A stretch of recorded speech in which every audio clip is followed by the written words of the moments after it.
je suis trop contente de vous présenter Renaud Ruhlmann. J'ai déjà fait une interview avec lui il y a 2-3 ans quand on était au Healing Heart Festival où en fait il nous a présenté la musique des plantes, des arbres. Et ce que tu fais, c'est ta spécialité, c'est les fréquences. Les fréquences, et comme tout communique avec nous, et c'est là qu'on va se mettre dedans aujourd'hui. Donc ici on est à l'arboretum. L'arboretum au-dessus de Aubonne, avec beaucoup d'arbres. Peut-être tu veux juste raconter un petit peu où on se trouve ici. L'arboretum, c'est un lieu où ils ont souhaité en fait partager des essences d'un peu partout dans le monde. Donc là, on est dans la partie américaine où on est avec des magnifiques séquoias. Mais une autre partie aussi très intéressante, asiatique, avec beaucoup de bambous, un peu plus loin. C'était un peu plus compliqué aujourd'hui d'y aller. Mais c'est une réserve avec des essences naturelles des 4 coins du monde. C'est pour ça que c'est un très bel endroit pour venir se ressourcer et aussi découvrir d'autres essences du monde qu'on découvre que dans des beaux lieux comme celui-ci. Et ce qui est intéressant avec le séquoia, peut-être tu veux aussi expliquer un peu, en fait il fait des racines qui sont très très plats. Vraiment en comparaison avec les autres arbres en fait qui font les racines qui vont très très profond et il se connecte vraiment avec tout. Peut-être tu veux expliquer un peu mieux. Lui c'est un peu le roi en fait des arbres parce que c'est celui qui va le plus en hauteur. Il passe des fois je crois les 100 mètres de hauteur. Et là comme tu le dis sur l'architecture en fait de ses racines, il va plus s'étendre en fait sur les alentours, moins creuser. Parce que par exemple un arbre européen on va dire de 15 mètres de hauteur, ses racines peuvent descendre jusqu'à 100 mètres de profondeur parce qu'il faut aller chercher de l'eau, des nutriments et d'une certaine manière en fait ils préservent. Nous on a un frigo mais eux ils vont chercher en fait dans le sous-sol justement les nutriments et tous les molécules dont ils ont besoin. Et ce qui est intéressant c'est quand on rencontre des botanistes ou des gens vraiment qui étudient correctement l'arbre en tant qu'individu propre. Un arbre moyen européen, sa surface de contact à l'environnement, c'est entre 150 et 200 hectares. Ce qui est énorme, parce que nous, un petit humain, on tient sur 2 ou 3 mètres cubes. Donc on n'a pas une surface de contact qui est très grande avec notre environnement. Donc nos arbres européens, c'est entre 150 et 200 hectares. Et on nous dit qu'un séquoia, vu que c'est le roi des arbres, ça peut aller jusqu'à 5 à 6 000 hectares. Donc il connecte avec des millions et des millions d'organismes qui sont autour. C'est l'arbre de connexion, on peut dire. Il est supraconscient et du coup il a une connexion qui est beaucoup plus importante et large que la plupart des arbres. C'est pour ça que c'est bien qu'on ait choisi d'être au pied d'un de ces rois. Impressionnant. Merci. Donc on va vraiment se pencher maintenant, on va rentrer dans la fréquence de l'eau. J'avais déjà fait aussi une interview avec Marc-Henri. Tu avais collaboré avec Marc-Henri justement pour trouver la fréquence de l'eau. Et c'est cette fréquence-là, dans Hangpang, détient cette fréquence de l'eau qui est encore plus que le 432 qu'on connaît. Alors là, je vais te résumer justement cette histoire avec le 432. Parce que moi, je suis musicien depuis 30 ans. Oui. J'ai été artisan photographe pour l'industrie de la musique pendant quasiment 15 ans. Donc la musique, c'est plus qu'une passion et un métier passion pour moi. Ça a été vraiment, en fait, c'est intrinsèque dans ma vie, la vibration et la musique. Et là, en fait, j'ai travaillé pendant une quinzaine d'années pour l'industrie de la musique en tant qu'artisan photographe. Et j'ai fait une saturation. Donc au lieu de faire un burn-out, je suis parti au Guatemala. Et du coup, j'ai eu une magnifique expérience pendant 3 ans où j'ai étudié le cacao, aidé des personnes à faire une chocolaterie à San Marcos La Laguna, au lac Atitlan. Et vu que j'avais arrêté toute la pratique musicale là-bas, j'ai quand même rencontré des musiciens. Et là-bas, ils jouent en 432 Hz. Alors que nous, en Europe, on est tous conditionnés à un 440 Hz. Donc j'ai pas compris cette nuance. Je leur ai demandé et eux, ils m'ont dit faut pas chercher, vous, les Européens. Faut couper la tête en gros et c'est connecté à la nature. J'ai trouvé ça incroyable parce que le premier groupe en plus que j'ai vu qui joue en 432, il s'appelle Balam Harpou. C'est un groupe de hip-hop maya et ils mélangent du coup des dialectes maya en plus de l'espagnol ou de l'anglais. Ils ont du marimba, différents instruments et en même temps ils jouent en 432. Et ça a été une des obsessions que j'ai développées en fait en Amérique latine il y a une dizaine d'années.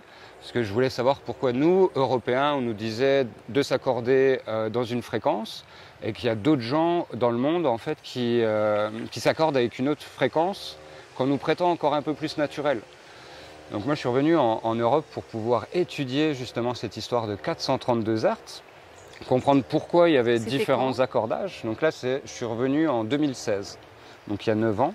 Mais j'ai commencé à étudier ce phénomène quand mes amis au Guatemala me l'ont partagé au Mexique. Parce que du Mexique à la Colombie, j'ai 80% de mes amis qui jouent en 432 Hz. Parce que pour eux, c'est naturel. Mais quand je suis revenu en France, j'ai contacté différentes personnes, dont les acousticiens du CNRS qui sont, moi je trouve ça très marrant, dans l'impasse Nikola Tesla à Marseille. Ils sont dans une impasse. Et du coup, différentes personnes, des acousticiens, des musiciens, des professeurs d'université comme Marc-Henri, qui a été une des personnes à m'ouvrir l'université. Je suis allé poser des questions à l'université de Strasbourg, mais je suis allé dans différentes universités, dans différents lieux pour aller rencontrer des gens qui sont spécialisés dans le son. Et c'est là où ça a été intéressant avec le chant des plantes, parce que moi j'en parle pas en termes de musique, mais plus en termes de chant, comme nos frères et sœurs en Amazonie ou en Afrique, parce que là du coup il y a une relation vibratoire harmonique. Et c'est là où il y a une subtilité aussi avec le concept de musique qu'on connaît tous et qu'on aime tous, parce que c'est un peu comme le chocolat, tout le monde aime la musique. En tout cas il y a toujours quelques réfractaires, mais la majorité des gens aiment ça parce que ça fait du bien.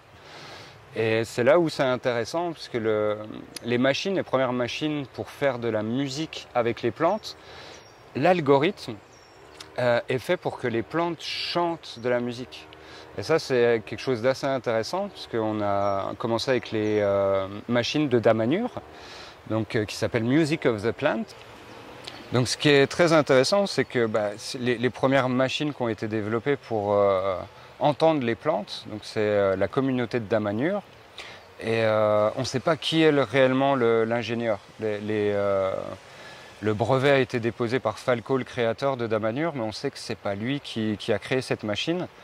Et le souhait par contre des jardiniers de Damanhur, c'était d'entendre les plantes faire de la musique. Donc la machine a été conçue sur ce désir, sur cette envie, et pas d'entendre le message propre en fait que nous partagent les plantes. Donc ce qui est incroyable, c'est que cette machine a été développée il y a une trentaine d'années. On ne sait pas comment l'algorithme est fait parce que les gens de Damanhur ne souhaitent pas partager l'entièreté pour la science. Donc là, c'est là aussi où c'est dommage, parce que si on souhaite vraiment comprendre le message des plantes, autant qu'on partage en transparence l'algorithme, histoire qu'on soit sûr qu'il n'y ait pas quelque chose de biaisé ou un anthropomorphisme. Parce que la musique est un concept humain, donc prétendre que les animaux ou les plantes feraient de la musique, c'est un anthropomorphisme. Là, on essaye de donner une capacité que les plantes n'ont pas forcément. Parce qu'en fait, ce qui se passe, c'est que c'est les fréquences. Les arbres émettent des fréquences et puis ces fréquences sont traduites après en musique, c'est ça? Alors voilà, un arbre, comme on l'a vu avec les travaux là, d'un des premiers botanistes qui a étudié correctement la chose, il s'appelle Sir Jagadish Chandra Bose, donc c'est un Indien. Là, il y a un magnifique institut à Calcutta en Inde et lui, à partir de 1900, en fait, il a développé le principe de l'électrophysiologie pour comprendre en fait le développement biologique des plantes. Et là, un arbre, en fait, c'est un laboratoire biochimique qui va nous partager en fait ses propriétés actives.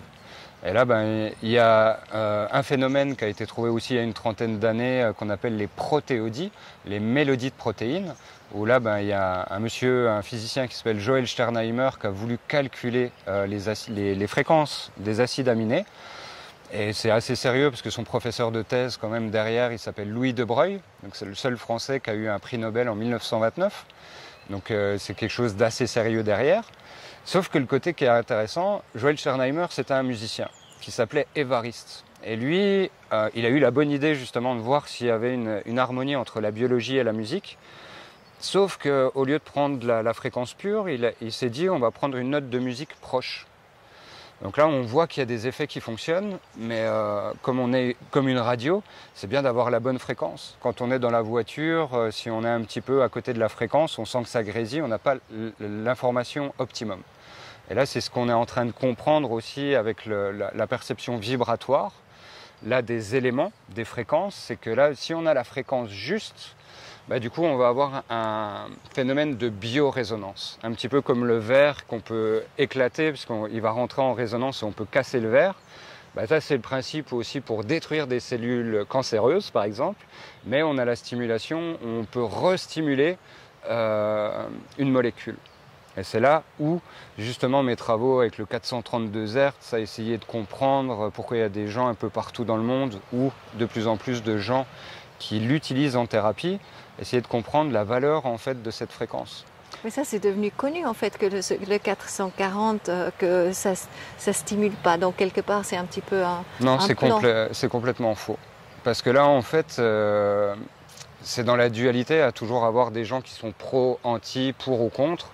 Et là, dans la musique, en fait, le premier ingrédient, c'est l'intention du musicien. Et si le 440 était aussi mauvais, on n'aurait pas tous dansé ou chanté sur des tubes internationaux qui sont faits en 440, parce que c'est l'intention du cœur du musicien qui va nous partager ses émotions.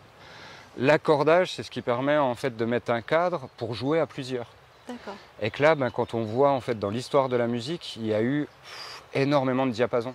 Mozart avait son diapason, Beethoven avait son diapason. Donc tu dis avec des autres fréquences chaque fois. C'est une sensibilité. Donc là, du coup, c'est comment cette fréquence, elle permet d'avoir une nuance, comme des couleurs, et de pouvoir avoir des nuances émotionnelles. C'est plus comme ça qu'il faut le voir. Parce qu'il y a des orchestres maintenant avec les philharmoniques qui sont au-dessus, 441, 444, parce que vu qu'il y a des cuivres, ça va monter un petit peu la tension, donc on est obligé de monter l'accordage. Ah, magnifique. Mais après, au temps de la musique baroque, donc là, c'est vraiment les pionniers avec Jean-Sébastien Bach.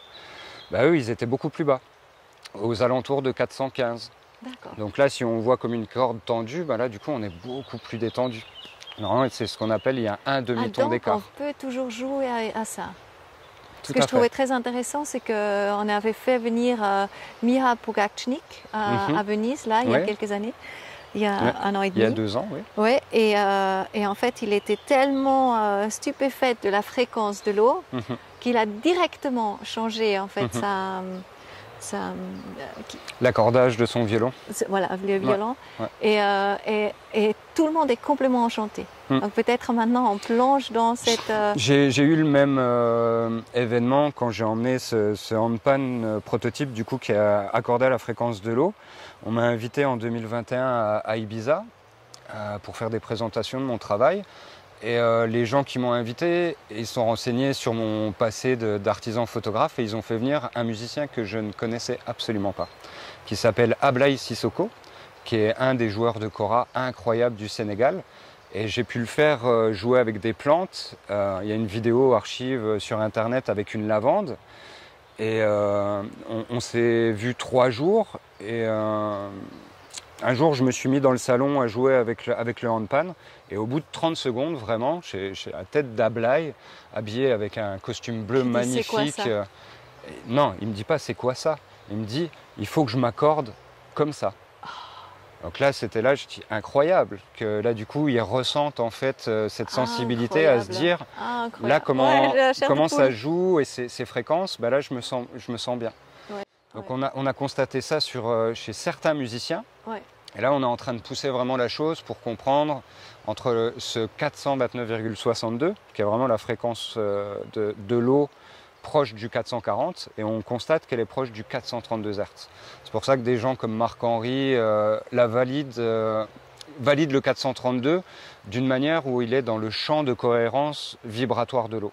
Et vu qu'on est fait majoritairement de molécules d'eau, il y a une pertinence à creuser justement sur ce chemin-là pour les besoins thérapeutiques, ou en tout cas pour la fonction thérapeutique, parce que là, il y a une cohérence de biorésonance. Parce que là, on va être en biorésonance avec l'élément eau de notre corps. Donc c'est là où ça a commencé à devenir intéressant, parce que moi, en tant que musicien et curieux, je cherchais à comprendre pourquoi il y a plein de gens qui jouent en 432, et ils disent « mais cherche pas, on le ressent que ça fait du bien ». Il y a plein de gens qui sont soignés grâce à cette fréquence, l'harmonie que ça donne, parce qu'il y a une osmose. Mais là, on a voulu creuser, ma curiosité a amené sur le fait qu'on a trouvé que c'était dans ce champ vibratoire avec la molécule H2O. Donc c'est ça qui est intéressant parce que ça fait 5 ans maintenant. Lui, il a 4 ans et demi, donc j'ai pu l'emmener. Il y a beaucoup de musiciens professionnels qui ont pu jouer avec. Et là, on constate que oui, en effet, il y a des bénéfices à pouvoir utiliser la fréquence de l'eau, mais pas dans toutes les conditions.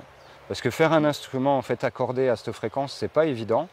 Et les musiciens qui connaissent réellement la musique, quand on joue par exemple des cordes, bah, il faut prendre en compte aussi l'environnement. Parce que bah, y a des jours il fait 20 degrés, comme aujourd'hui on est un peu plus haut, et du coup ça va jouer sur la matière. Lui il est en fer, bah, quand il fait chaud, il se détend. Donc du coup son accordage, il va être plus bas. Quand il fait froid, bah, il se durcit, donc il va être plus haut. Tous les instruments qu'on dit organiques, naturels, bah, ils sont comme nous, en fait, ils vont se faire par rapport à la température. Et c'est quasiment impossible de garder en fait un instrument à la même fréquence tout le temps. Ouais. Donc c'est pour ça que c'est très très compliqué en fait de vouloir faire des instruments à la fréquence de l'eau ou prétendre que ça serait un diapason idéal parce que tous les instruments ils sont pas construits du tout sur ce diapason. Wow.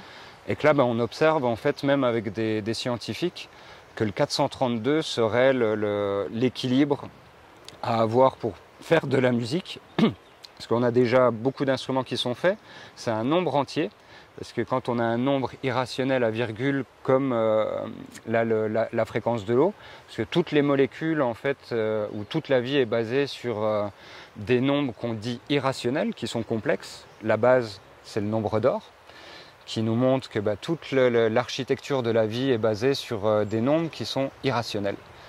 Mais la vie est très rationnelle, puisqu'elle est parfaite justement avec cette mathématique. Donc là, on s'aperçoit en fait qu'avec cette histoire de fréquence, pour la musique, c'est l'intention du cœur du musicien qui va véhiculer en fait cette information. C'est lui qui va nous partager ses émotions, les couleurs. S'il joue en majeur ou mineur, ça va déjà jouer sur le côté joie ou tristesse, mais c'est lui et sa mélodie intérieure qui va nous partager ces informations. Donc qu'on joue en 415, 432, 440, ça n'a j'adore cette aucune information. importance. C'est beau ça. Ça a vraiment aucune importance. C'est très beau parce qu'en fait il y a beaucoup de gens qui vraiment jugent beaucoup le 440 etc. Parce qu'on a un petit peu les informations mais pas toutes et puis c'est quand même très intéressant de savoir que c'est tout ok. Puis moi je suis allé loin pour chercher parce que là j'ai fait plus de 150 entrevues avec des musiciens internationaux, du jazz, du metal, du rock, de la musique classique. J'ai eu la grande chance de rencontrer un monsieur qui s'appelle Tony Platt, qui a été ingénieur du son pour un gros label qui s'appelle Highlands. Donc il a participé, il a fait du son sur les 2 premiers albums de Bob Marley et les Wailers. Il m'a avoué qu'il a été assistant sur le Led Zeppelin numéro 4 où il y a beaucoup de gens qui connaissent un morceau qui s'appelle Stairway to Heaven. Et du coup, Tony était content de me dire qu'il avait poussé quelques tranches sur ce morceau mythique. Et on le connaît bien parce qu'en fait, ça a été le producteur du 2e album le plus vendu du monde, le Back in Black d'ACDC. Et j'ai pu lui poser des questions, prendre aussi ses battements de cœur parce que j'avais fait une exposition multimédia pour comprendre que la vibration musicale vient du cœur du musicien. Et j'ai pu avoir comme parrain en fait, de cette exposition que j'avais appelée Sound Heart, les battements du cœur, les sons du cœur, c'était Tony Platt. Et lui, ça a été intéressant parce que j'ai pu lui demander par exemple Angus Young, qui est le guitariste d'ACDC, et a pu me dire qu'il ne jouait pas les premiers albums en 440. Il ne pouvait pas me dire la fréquence, mais il me dit de sûr, il ne jouait pas en 440. Mais on peut retrouver, une fois qu'on en écoute la musique, on peut retrouver en fait, la fréquence. On a maintenant des appareils avec le téléphone, on peut trouver les fréquences même pour savoir vraiment. Oui. Ah oui. Maintenant, la technologie est assez performante pour qu'on puisse mesurer correctement les accordages. Donc sur des albums de musique. On peut aussi, si tu joues ta propre guitare et tout, c'est tout facile de mettre à la fréquence de l'eau. Alors la fréquence de l'eau, la H2O, est à 429,62 Hz. Et là, c'est pour donner les 2 premiers décimales. Parce que là, par exemple, après, je vais montrer le diapason de l'eau. Pour tout ce qui est technique matérielle, on est limité à 2 chiffres après la décimale. Et là, moi, quand je travaille pour du son thérapeutique, là, j'ai une collaboration avec Christophe Clergue qui fait les enceintes Shinvav en ondes scalaires. Et là, grâce au numérique, on peut avoir jusqu'à 6 chiffres. Donc on est vraiment très précis dans la fréquence qu'on envoie. Et vu que là on travaille avec des fréquences de molécules, que ce soit H2O, ou là par exemple on fait des tests avec la fréquence de la morphine, il faut qu'on soit vraiment très précis pour que là il y ait une stimulation au niveau biorésonance organique qui s'opère. Et là, plus on est précis, qu'on a du matériel d'émission qui permet d'avoir la justesse de l'émission sonore, là on arrive justement à avoir un rééquilibrage, une réharmonisation moléculaire d'un organisme vivant. Et là, il y a guérison qui suit, souvent. Après, il faut que aussi la personne, au niveau de son psychisme et de son mental, accepte et redescende dans le cœur. Parce que généralement, malheureusement, pour avoir une rémission, il faut que les gens acceptent et lâchent prise. Parce que là, quand on reste dans la tête, là, du coup, on est toujours dans le contrôle. Donc c'est là où malheureusement, on ne peut pas... Et ça reprend le dessus. On ne peut pas laver et accepter certaines erreurs pour pouvoir s'élever et contribuer à une nouvelle peau, à une nouvelle version de soi-même. Donc c'est ça qui est compliqué, parce qu'on est aussi quand même conditionné à une société matérialiste, et que nous, les Occidentaux, on est ceux qui ont le moins de connaissances en fait sur l'environnement, la nature, comment marche le subtil, le fait que nous on n'a que 4 éléments alors que l'éther qu'on appelle la quintessence, un monsieur comme Einstein il nous dit avec la théorie de la relativité générale qu'il ne peut pas y avoir de vide sans éther, mais on ne veut pas nous expliquer en fait cet élément à quoi il correspond ici. Donc c'est vrai que s'il nous manque des informations vitales, on ne peut pas comprendre comment nous aussi on fonctionne. Donc ça c'est aussi ce qui est perturbant, parce qu'on ne pourra jamais connaître vraiment l'humain si on ne lui donne pas un minimum de la structure de la nature. C'est vraiment Moi, je trouve que c'est magnifique, parce que quand on est dans des flots, on est d'accord, on rencontre des événements, des personnes, etc., qui nous apportent des réponses, etc. C'est juste extraordinaire. Donc on a une question, on reçoit la réponse, etc. Et puis la nature, c'est comme ça. Donc la nature, elle communique tout le temps ensemble. Donc tout communique toujours. Et nous, on ne se rend pas compte. Donc l'arbre, là, il est en train de nous écouter. Il communique avec nous. Puis avec les millions, il nous inspire.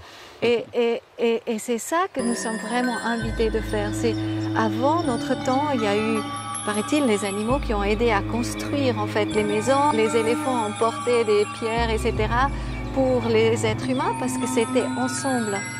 Et ça, on a oublié. Donc c'est magnifique cette fréquence. Donc qu'est-ce que fait la fréquence? Quand tu viens dans une pièce, qu'est-ce qui se passe exactement? Et justement, par exemple, il y a une mauvaise ambiance dans une pièce.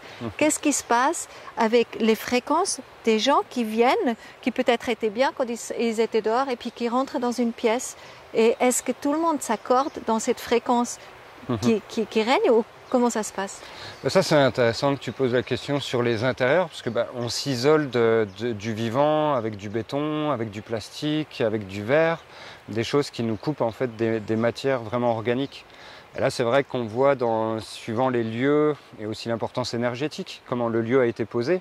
Avant, ceux qu'on appelait les bâtisseurs, qui nous ont construit les églises, les cathédrales, visiblement, ils ne servaient pas forcément au culte religieux qu'on nous prétend actuellement, et que la cathédrale, par exemple, le terme, on le retrouve dedans, cathode, ça aurait été comme des centrales énergétiques. Voilà, c'est une géométrie sacrée, toujours. Il y a une géométrie sacrée, on sait qu'il y avait toujours de l'eau dans ces lieux-là, et que c'était un petit peu comme des piles énergétiques d'une autre manière de celle qu'on connaît actuellement, parce qu'ils n'utilisaient pas du lithium par exemple, mais que c'était comme des piles, en fait, des générateurs d'énergie, parce que justement cette énergie, l'électricité, elle est partout, donc on arrive à la capter de différentes manières, et c'est là aussi où on dit des fois c'est électrique, quand on voit des gens et puis comment ils sont en tension, et que là on peut se retrouver malheureusement dans des lieux où il y a des gens qui ont des tensions, parce qu'on n'est pas parfait, puis il y a des jours où ça va bien, des jours où ça peut aller moins bien, donc nos énergies fluctuent aussi. Et c'est vrai qu'on peut se retrouver dans des lieux où il peut y avoir des tensions, on peut trouver que l'atmosphère est lourde. Donc c'est là où on essaye de développer et comprendre que c'est bien d'avoir des plantes dans ces environnements-là. Avec les dispositifs pour les faire écouter, ça redonne une dynamique où les gens regagnent en sociabilité, par exemple. Parce qu'à écouter trop l'humain, on devient fou. C'est pour ça que c'est important d'observer, de réécouter la nature qui nous entoure. Là, on a des chants d'oiseaux, d'entendre et d'observer les animaux et de voir comment la vie fonctionne sans qu'on la touche.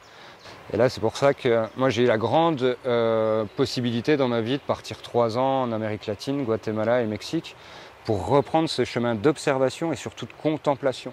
Moi, j'ai passé des heures à regarder un ananas pousser, à regarder le cacao, parce que du coup, j'ai fait une étude de cacao pendant 2 ans et demi. Mais tous les matins, aller voir les cacaoyers, passer 2 à 3 heures minimum avec eux pour regarder dans le temps en fait l'évolution. J'ai dormi des nuits, on ne m'avait pas forcément recommandé parce que c'est la jungle. Donc tu t'es vraiment mis dans la fréquence de la nature. C'est être en symbiose, on appelle ça l'homéostasie dans l'état de nature, mais c'est comment on se connecte et on essaye de comprendre comme les humains. Quand on tombe en amour pour quelqu'un ou qu'on est passionné, les gens de notre famille et qu'on souhaite les comprendre du cœur, bah là pour les animaux et les végétaux c'est pareil. Et après les animaux ils n'ont plus peur de nous. Ah non, après du donc coup... toi tu as expérimenté ça, les animaux, quand toi tu es dans la fréquence en fait vraiment de la terre comme ça, les animaux viennent à toi et s'approchent. Bah, ça c'est très drôle parce qu'ils s'approchent. Genre moi au Guatemala je ne savais pas du tout ce qu'il y avait comme animaux. Mais ils ont des serpents, ils ont des tarentules. Ah oui, d'accord. Puis les tarentules c'est quand même des araignées qui sont quand même assez... Voilà. Et moi, en fait, dans l'innocence et la naïveté que j'avais, ben, en fait, quand on vient vraiment avec cette bonne énergie, ben, j'ai rencontré, les seules tarentules que j'ai rencontrées, c'était soit les enfants qui me les ramenaient pour qu'on joue ensemble à la ferme. Léopold, il aimait bien s'amuser à 5 ans avec des tarentules. Ou alors c'est des guides ou des personnes, en fait, mais j'ai jamais eu un seul problème avec un seul animal là-bas. Parce que justement, si on est dans le cœur et la découverte, ils viennent à nous. Donc j'ai pu voir proche aussi des toucans. Le quetzal, l'oiseau, par contre, il est très très compliqué à voir là-bas. Mais tous les oiseaux, ou en tout cas tous les animaux proches qui vont ressentir en fait qu'il n'y a pas d'animosité ou cette envie d'exploitation intrinsèque aux occidentaux, ce lien-là, ben, naturellement, en fait, le vivant vient à nous parce qu'il ne ressent aucun danger, en fait.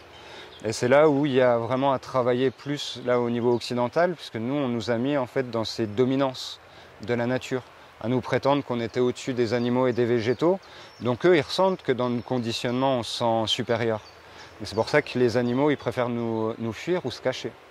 Donc là, les gens, quand on est dans la campagne, les biches, on les voit très peu. Moi, je sais que par exemple, où j'habitais auparavant, dans le territoire de Belfort, je suis descendu dans le Doubs, mais là, j'avais des amis, des biches, des faisans, un magnifique renard. Et j'ai mis 2 mois, 3 mois à l'apprivoiser quasiment tous les jours. On n'a pas pu se toucher, mais on est arrivé nez à truffe où on était à peut-être ça, une trentaine de centimètres. Incroyable. Avec le respect du coup de ne pas se toucher, mais l'envie de communiquer.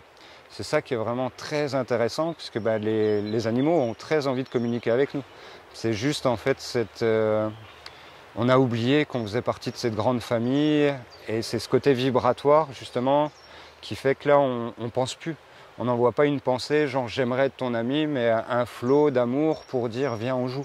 J'avais fait une interview là avec Monsieur Chevreuil. Et c'était incroyable qu'il vivait 7 ans avec les chevreuils. Et il disait que les chevreuils nous observent. Donc les chevreuils savent toujours où sont les gens.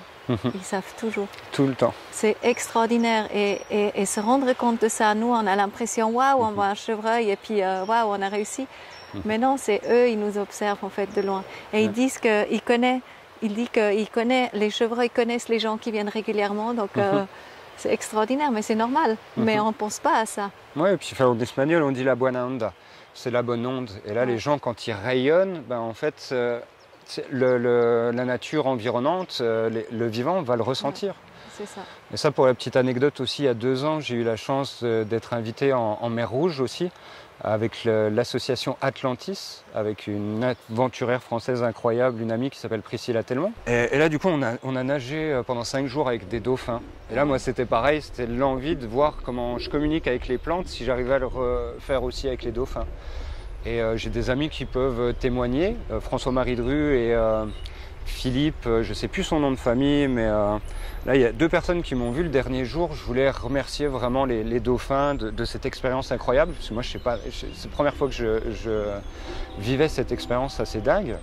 En plus, moi je pensais qu'on allait voir 1 ou 2 dauphins, on a nagé avec une centaine de dauphins. Enfin, c'est une expérience qui bouleverse vraiment. Ça m'a fait sortir beaucoup d'émotions, de la joie, des pleurs, mais ça permet de purifier énormément de choses. Et le dernier jour, comme un grand enfant, en fait, je voulais juste leur dire merci, merci. Première fois qu'on va dans l'eau, on s'amuse, mais du coup, ils partent, c'était compliqué de les avoir. J'étais triste, je me dis, mince, je ne peux pas les remercier. Et la deuxième fois où on sort, j'ai pu avoir un contact avec un dauphin. Et là, ben, je lui ai parlé du cœur. c'est pas passé par la tête. J'avais tellement en fait d'amour qui m'a envoyé que j'ai envoyé, si je pouvais le traduire, c'est merci et joue encore. Et là, le dauphin, en fait, il s'est mis à tourner 10 fois autour de moi. Et moi, je me suis arrêté parce qu'à un moment donné, j'ai rigolé, il m'a fait rire et j'ai ressorti la tête et mes copains m'ont vu, ils m'ont dit mais c'est incroyable ce que tu viens de vivre. Et là, c'est vraiment quand on est dans le cœur, qu'on n'a aucune intention ou aucune projection, qu'on est dans le moment, dans le kairos, bah là, ils nous entendent. Autant les végétaux que les animaux, parce que là, du coup, on parle sur ces fréquences en fait biologiques. Et que là, ben, eux, ils n'ont pas de cerveau. Déjà, les plantes, ils n'ont pas de cœur, ils n'ont pas de cerveau. Donc déjà, toute cette conception en fait psychique, on ne peut pas la remettre sur les plantes. C'est pour ça que ça trouve beaucoup de gens à essayer de comprendre ou d'accepter que c'est un être vivant, conscient, résilient. Et on nous parle de sages humains, mais je pense que les sages les plus importants sur Terre, c'est les arbres. Parce que c'est eux qui nous apprennent justement quoi qu'il arrive, il fait froid, il fait chaud, à chaque fois ils sont là. Il n'y a pas les esprits tordus. Non, justement c'est tordu parce que dans la nature, il n'y a jamais de ligne droite. Mais c'est pas là c'est le bon chemin tortueux. C'est ça. J'ai juste encore pour revenir au dauphin, parce qu'une amie, c'est Frédérique Pichard, peut-être tu la connais aussi. De nom. Ouais, et puis en fait, elle a un dauphin qui s'appelle Donnie, donc c'est Donnie Institute aussi sur Internet. Et Donnie lui dit quand ils se rencontrent, donc elle va en pleine mer et puis en fait Donnie il est là. Donc c'est juste incroyable, cette communication. Et elle aussi, parce qu'elle est tellement proche justement des animaux, elle fait aussi des voyages vers voir les dauphins et tout ça. Mais elle a des rencontres avec des chevreuils juste incroyables, son chat aussi et tout. Donc c'est vrai que peut-être ça m'intéresse encore, peut-être on peut encore approfondir un petit peu par rapport à justement ces fréquences. Mais ce qui est intéressant, c'est de comprendre que ben oui, on est comme une radio et on envoie ces fréquences avec le vivant. Donc là, en fait, un arbre, il ne fait pas de la musique, les mélodies qu'on entend, son chant, ben, en fait, il va nous parler ses propriétés actives. Donc il va nous envoyer, je suis désolé parce que je ne sais pas exactement ton CV complet, mon ami, mais généralement, il y a quand même du calcium, du magnésium, on va dire la base avec des oligo-éléments, des sels minéraux. Et c'est ça qui fait l'harmonie aussi de ce qu'on entend avec ces machines. C'est que là, du coup, il y a des fils qui sont faits, mais il ne comprend pas do, ré, mi, fa, sol ce que c'est. Par contre, la biologie, ils la connaissent. Et que là, du coup, c'est ces variations en fait biochimiques que les plantes nous envoient. Et ça, on a tellement de preuves avec les livres qui ont été écrits de Jean-Marie Pelt, de Francis Allais, tous les grands botanistes qui nous expriment comment un arbre en fait fonctionne. Je vais donner l'exemple du cyprès en Espagne, où ils ont constaté avec les grands feux qu'il y avait une espèce d'arbre en fait qui arrive à faire pare-feu. Et le cyprès, dans son intelligence, quand il a une température environnante de plus ou moins 60 degrés, il va dégazer. Donc tous ces gaz hydrocarbures ou inflammables, il va les envoyer en fait dans l'air. Et quand le feu arrive, en fait, lui c'est un bois sec. Donc il ne va pas tomber en combustion et du coup il ne va pas propager le feu. Il l'arrête. Wow. Chaque être vivant a des capacités spécifiques. C'est pour ça que par exemple en aromathérapie ou en phytothérapie, on sait que les plantes ont des capacités précises par rapport à certains organes. Et c'est là qu'on voit en fait qu'il y a une magie incroyable en fait dans cette biodiversité vivante, qu'il y a cette biocompatibilité interespèces. Que là du coup entre l'humain, l'animal et le végétal, on parle cette symphonie universelle biologique. Et c'est là où je suis heureux de donner cette nuance entre musique des plantes et chant des plantes, parce que moi j'ai appris en fait à communiquer avec les plantes sans machine, grâce à mon aventure avec le cacao. Et au début j'ai eu du mal à en parler en Europe, parce que déjà on me prend pour un marginal d'origine. À dire que je revenais de 3 ans en Amérique latine, les premières personnes ils m'ont dit ça serait bien que tu y retournes.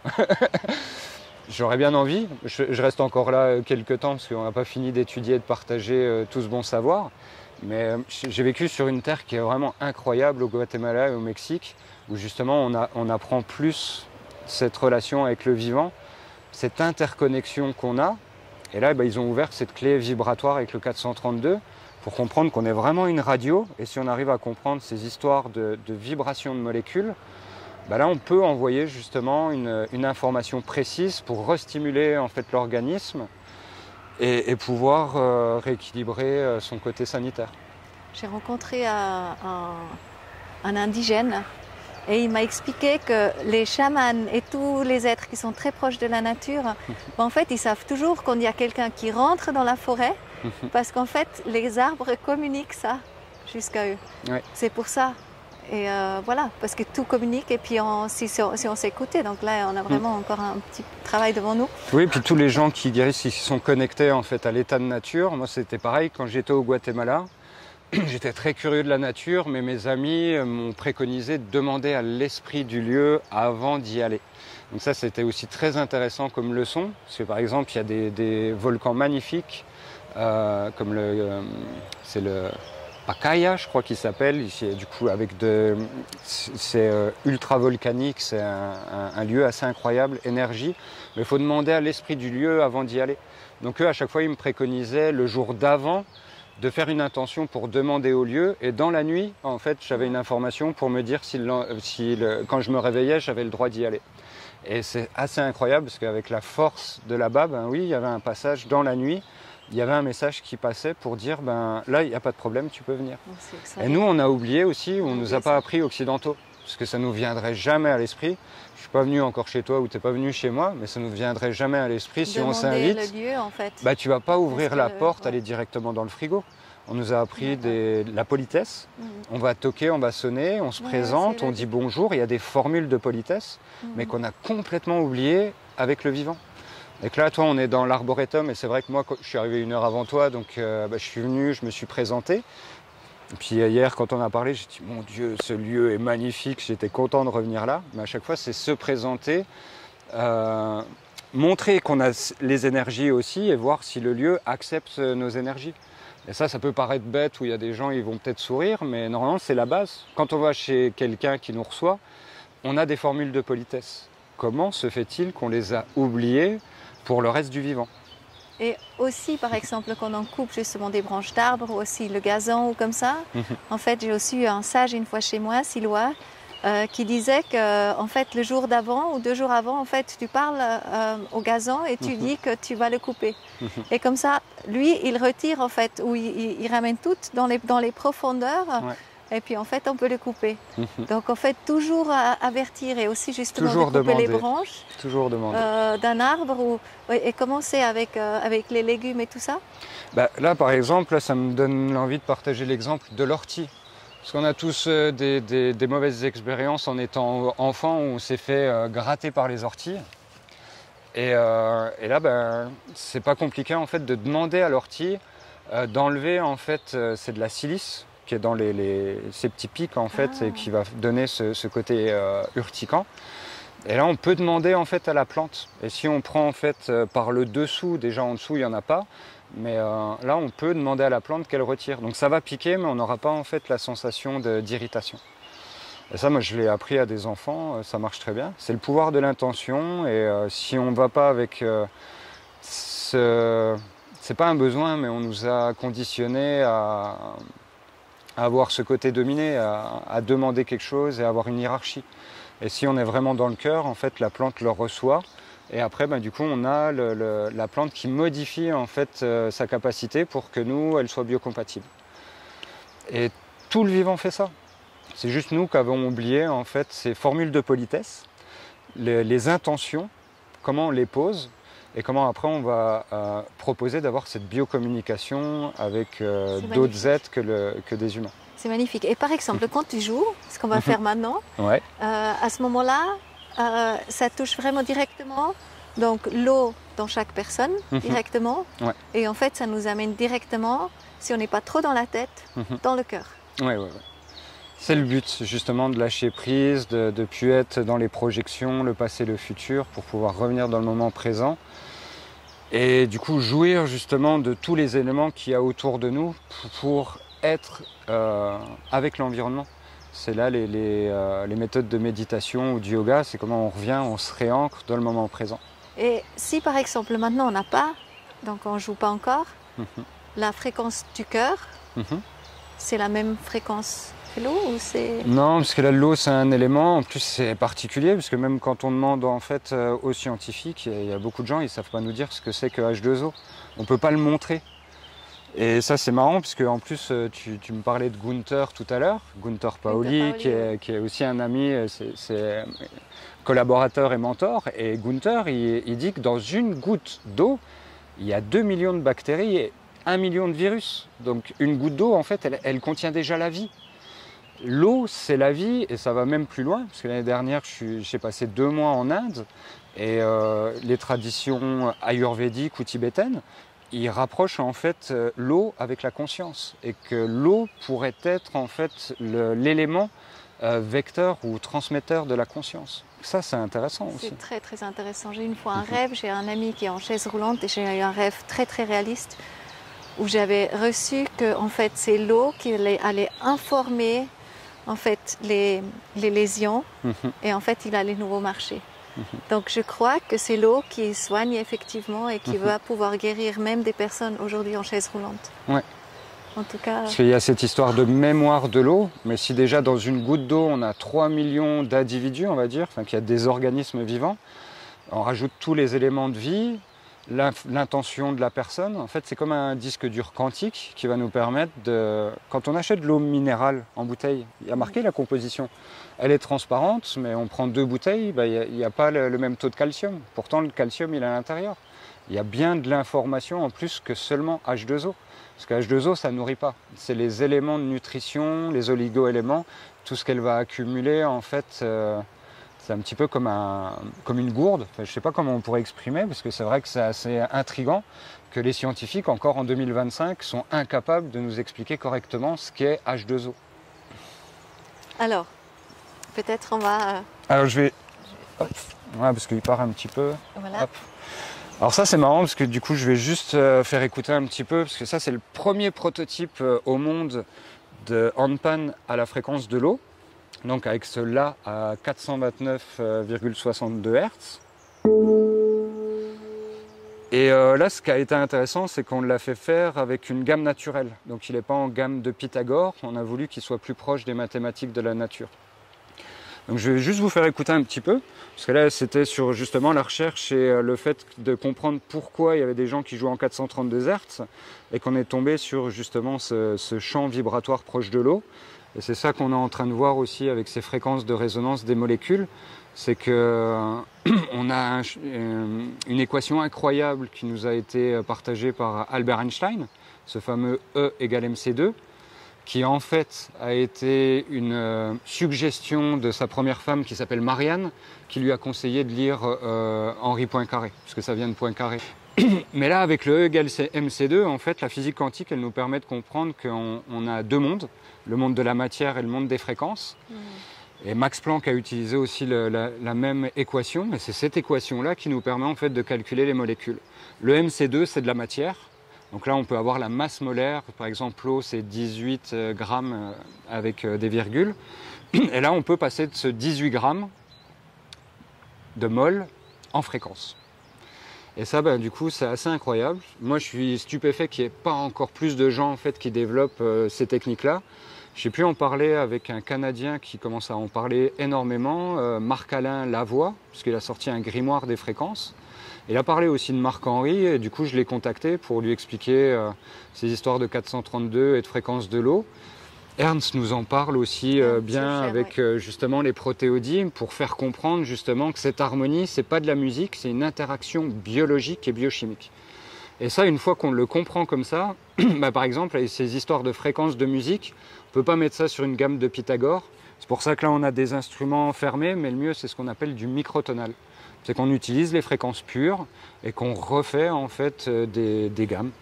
Parce que sinon, on ne peut pas jouer de la biologie avec une gamme de Pythagore. Ou après, du coup, on a ces petits objets, des petits diapasons. Parce que là, du coup, comme toi, il y a cette fréquence de l'eau qu'on a trouvée il y a 5 ans. Moi, j'ai eu de plus en plus de thérapeutes qui m'ont demandé d'en fabriquer. Parce que là, ça fait 6 ans maintenant que j'ai l'herboristerie sonore. Il y a plus de 1000 thérapeutes qui l'utilisent régulièrement, les champs des plantes, avec des retours à me dire, l'amande poivrée, en gros, c'est comme des huiles essentielles, mais sonores. Parce que vu qu'il n'y a pas des notes de musique, mais une composition biochimique, bah, la plante, l'amande poivrée, bah, elle va agir sur la tête comme elle fait. En fait, on a la même information, au lieu de l'avoir en fait en physique, pour l'huile essentielle, bah, là on l'a en forme fréquentielle. C'est pour ça qu'on a eu H2O il y a 5 ans, mais là il y a 1 an et demi, il y a quelqu'un qui m'a demandé c'est quoi la différence entre H2O et H3O2-. Et moi, vu que je ne suis pas physicien ou chimiste, je fais, bah écoutez, H3O2-, la personne à qui on peut demander ça, il s'appelle Gérald Pollack, c'est le professeur Gérald Pollack de l'Université de Washington. Et c'est ce qu'on appelle la 4e phase de l'eau. Donc on connaît tous l'eau solide, liquide et gazeux. Et entre solide et liquide, il y a ce qu'on appelle la 4e phase. Et là, on va utiliser le terme qu'a utilisé Rupert Sheldrake, qui est morphogénétique. Parce qu'il y a une histoire de génétique, avec l'épigénétique et la transformation en fait génétique. Et là, l'eau, elle va devenir un peu comme une barbe à papa, elle va prendre la forme. Ou comme le pudding. Et c'est là où, bah, du coup, vu qu'on est quasiment 100% fait avec de l'eau, bah là, c'est le mélange entre l'eau et les différentes molécules qui vont donner la densité à la matière, en fait. Et c'est ça aussi qui est assez incroyable qu'on est en train de réapprendre au niveau de la biologie. C'est la folie, donc tu es un puits de savoir, vraiment. Je te remercie vraiment pour le temps que tu nous offres. Je récupère ça d'autres personnes pour pouvoir le populariser et puis leur donner plus facilement. Voilà, merci beaucoup pour ton travail, c'est vraiment merveilleux. Alors plein de succès avec tes travaux et bonne continuation avec tout. Et on va te suivre, donc on se régit maintenant de... Je te finis juste là-dessus, parce qu'il y a quelque chose de vraiment incroyable avec H3O2, parce que H2O, c'est avec 432 Hz, donc là on a compris qu'il y avait cette relation. Et H3O2-, c'est encore plus incroyable, parce que là, il est proche du diapason baroque allemand de Jean-Sébastien Bach. Et il y a beaucoup de gens qui nous parlent du canon de Pachelbel. Johann Pachelbel, son canon de Pachelbel, il le jouait à 415-417 Hz. Et pas à 432, pas à 429, pas à 440. Le diapason baroque, il est aux alentours de 415. Et on a exactement le même phénomène H2O 432 que le diapason baroque et H3O2-. Parce que là, on est à 417,60 Hz. Et là, ce qui est incroyable, et je suis le premier heureux, parce qu'on a le soutien de Gérald Pollack pour cette fréquence, là, les thérapeutes qui l'utilisent, ils l'appellent antidouleur. Parce qu'il restructure l'information dans les cellules hydratées. Parce que là, on passe par l'eau, l'hydratation des molécules, et ça redonne une restructuration. On a fait des tests à microscope à fond noir, différentes choses, pour comprendre qu'il y a vraiment une biorésonance et qui va redonner une restructuration physique. Ouais. Grâce à une fréquence immatérielle, on arrive à restructurer quand même la matière.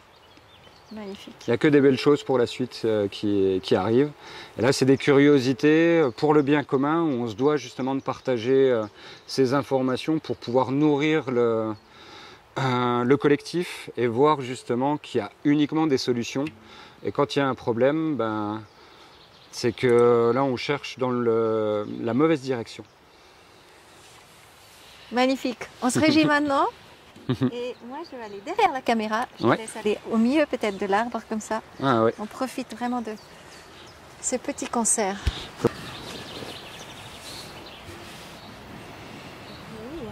Je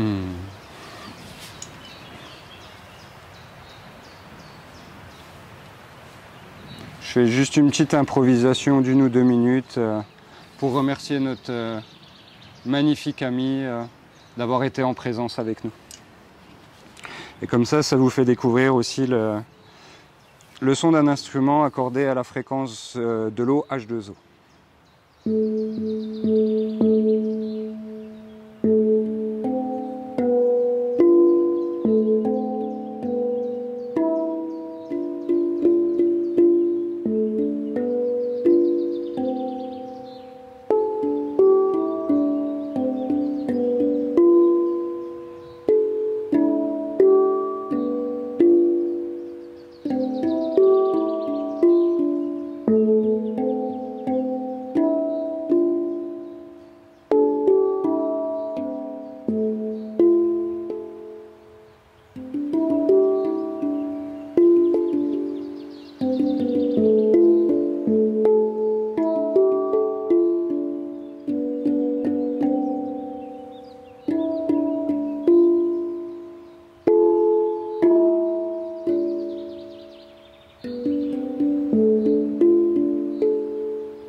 Merci.